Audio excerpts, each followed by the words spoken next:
Olá, que a graça e a paz do Senhor Jesus esteja contigo. Seja muito bem-vindo ao meu canal. Se você ainda não me conhece, eu sou o pastor Rogério Lourenço e este canal é onde nós estudamos a palavra de Deus. Se você não é inscrito ainda e desejar inscrever-se, é só apertar o botãozinho aí do inscreva-se e selecionar todas as notificações para você receber todos os vídeos aqui que a gente posta semanalmente. Nós estamos em uma série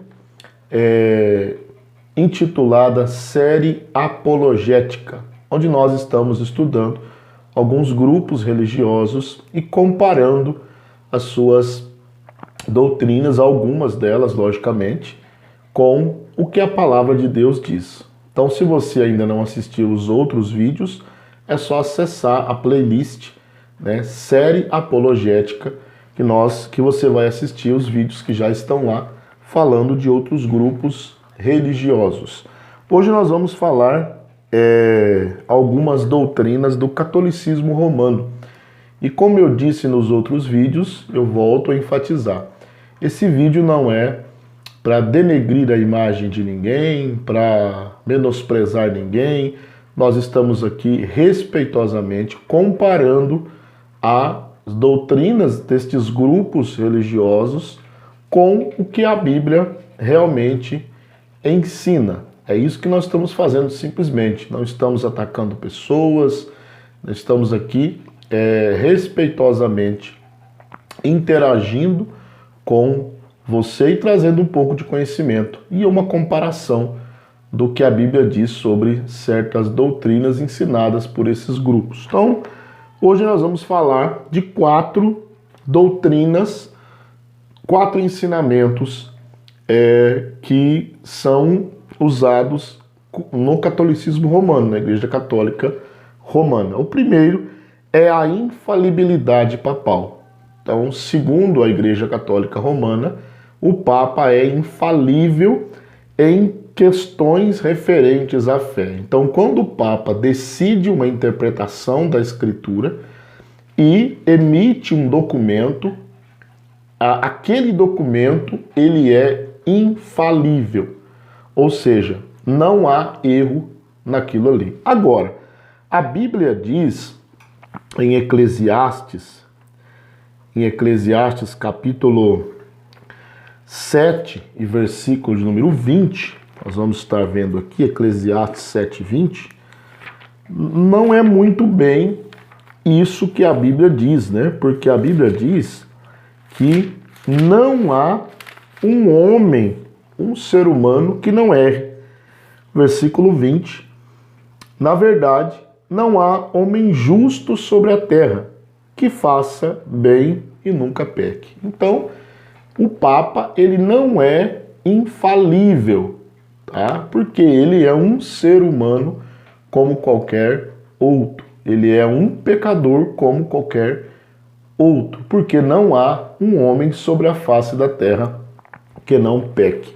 No primeiro livro das Crônicas, lá no capítulo 17, no versículo 2, a Bíblia diz o seguinte: segundo Crônicas 17:2, diz o seguinte: então Natã disse a Davi: tudo quanto tens no teu coração, faze, porque Deus é contigo. Mas sucedeu na mesma noite que a palavra do Senhor veio a Natã, dizendo: vai e dize a Davi, meu servo, assim diz o Senhor, tu me não edificarás uma casa para morada. Nós vemos aqui que até os profetas, eles podem errar. Natã olhou a intenção de Davi de construir uma casa e emitiu uma opinião, digamos assim, uma opinião divina, embasando e fundamentando, e chancelando aquilo que Davi queria fazer. Porém, Deus falou: não, essa não é a minha vontade. Então, Davi não vai construir uma casa. Então, Natã falhou porque não há um ser humano que não fale. Então esse primeiro ensino, ele não subsiste diante de uma simples leitura bíblica de alguns versículos mostrando que o homem é pecador. Nós vamos ver aqui ainda Romanos 3:23 mais para frente, mas já podemos citar aqui, não há um homem, todos pecaram, então todos são imperfeitos. Se o homem é imperfeito, as suas opiniões também são imperfeitas. Agora, nós vamos para mais um dos ensinos, que é o purgatório. O que é o purgatório? É um lugar onde os eleitos são purificados por um certo tempo, até que eles cheguem à santidade final, onde nunca mais perderão a sua salvação.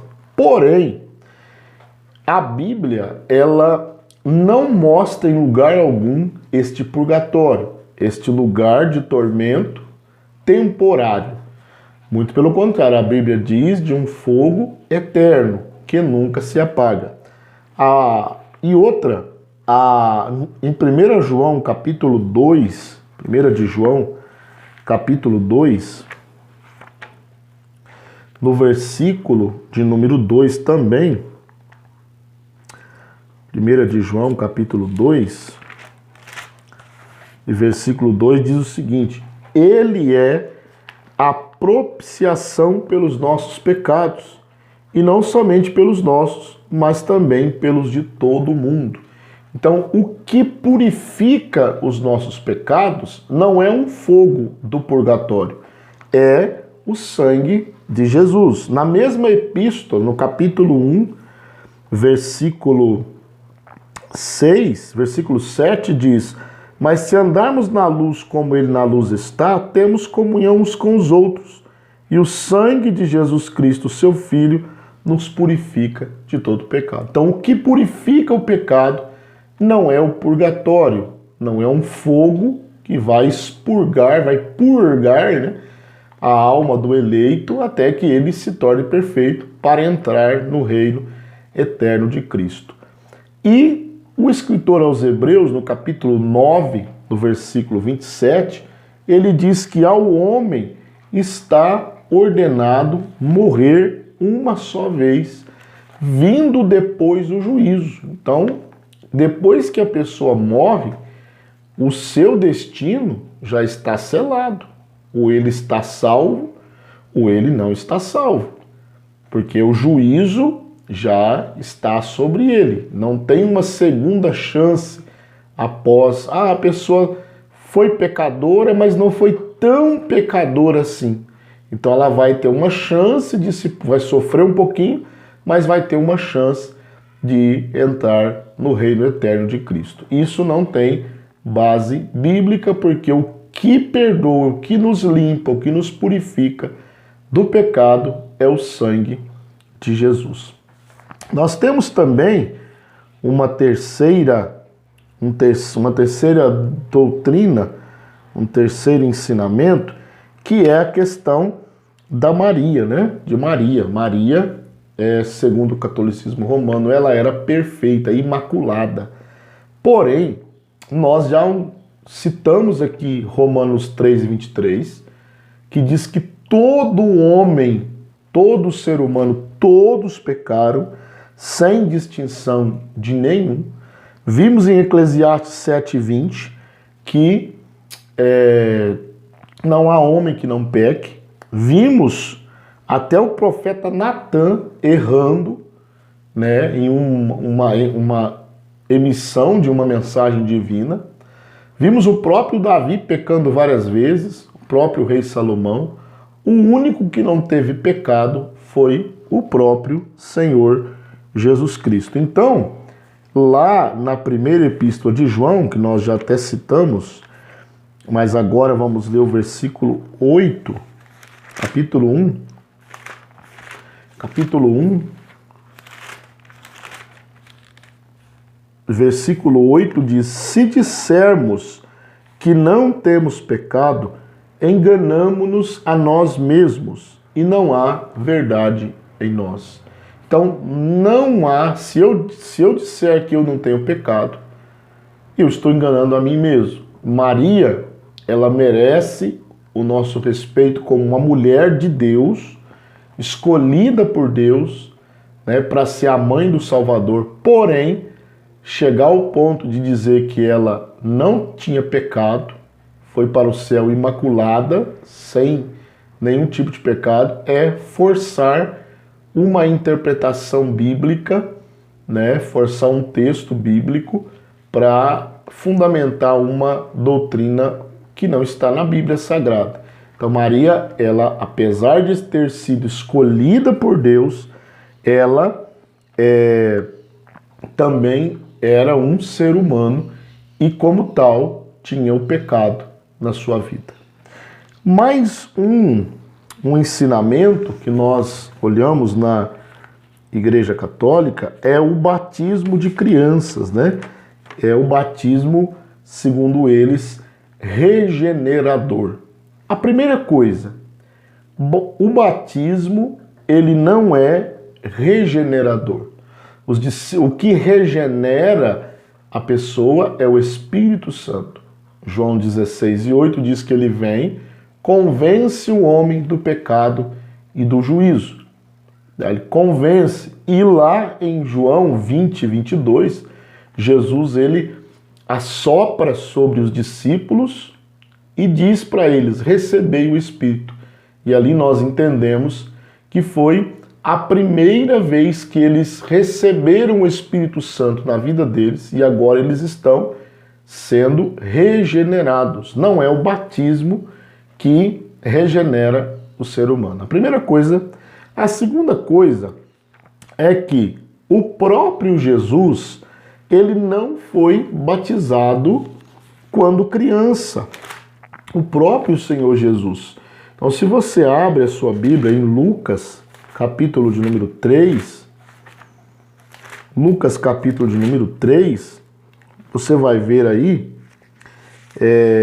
no versículo 21 e 22, vai falar sobre o batismo de Jesus, e no 23, iniciando a genealogia de Cristo, o autor diz: e o mesmo Jesus começava a ser de quase 30 anos, né? E aí ele vai mostrar a genealogia, ou seja, ao que tudo indica, infere-se que Jesus foi batizado com quase 30 anos, ou seja, não foi batizado quando criança, né? Porque isso não tem base bíblica. Outra, o batismo em João 2, em Atos capítulo 2, versículo 38, após Pedro ter pregado, né? Ter pregado ali para aquelas pessoas no Pentecostes, o versículo 37 diz: ouvindo eles isto, compungiram-se em seu coração e perguntaram a Pedro e aos demais apóstolos: que faremos, varões irmãos? E disse-lhes Pedro: arrependei-vos e cada um seja batizado em nome de Jesus Cristo para perdão dos pecados e recebereis o dom do Espírito Santo. Ou seja, o pecado é para quem, o batismo, melhor dizendo, perdão, é para quem se arrependeu, recebeu a iluminação do Espírito Santo no seu espírito, na sua alma, entendeu que ele é um pecador, procurou a salvação, como diz, o que nós vamos fazer? Pedro ensina para eles, e a primeira coisa que Pedro diz é: arrependei-vos, e depois se batizem. Ou seja, como que uma criança vai se arrepender? Como que ela pode ser batizada, sendo que ela não tem consciência de pecado e não tem consciência do que é o arrebatamento, que é o batismo, né? Ela não tem consciência do que é o batismo. Então, é uma doutrina, o batismo de criança, é uma doutrina também que não tem base bíblica, ok? Então, nós vimos aqui algumas doutrinas, existem outras, lógico, só para você ter uma noção, né? Quando você confronta essas doutrinas do catolicismo romano com a Bíblia Sagrada, elas não se sustêm, porque não tem base bíblica, ok? Espero ter contribuído um pouquinho aí para o seu crescimento espiritual. Se você chegou até aqui, deixa o like aí para nos ajudar, porque isso é muito bom para fortalecer o nosso canal. Que Deus em Cristo te abençoe, em nome de Jesus.